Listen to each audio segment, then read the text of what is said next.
تحصیل مری میں deputy commissioner مری احمد حسن رانجھا کی زیر نگرانی حسب معمول نئے سال کی پہلی کھلی کچہری کا انعقاد کیا گیا۔ کھلی کچہری میں additional deputy commissioners, assistant commissioner Murree سمیت ضلعی محکموں کے افسران، ریونیو سٹاف نے حاضری دی۔ اس موقع پر افسران نے شہریوں کی شکایات مسائل سنے۔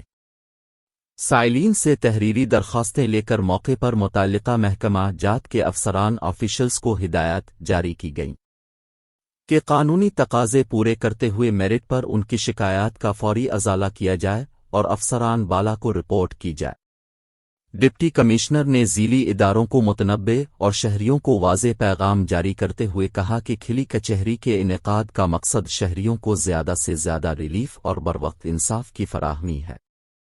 ڈپٹی کمشنر مری احمد حسن رانجھا شہریوں کے اجتماعی و انفرادی حقیقی مسائل کے حل کے لیے میرے دفتر کے دروازے ہمہ وقت کھلے ہیں۔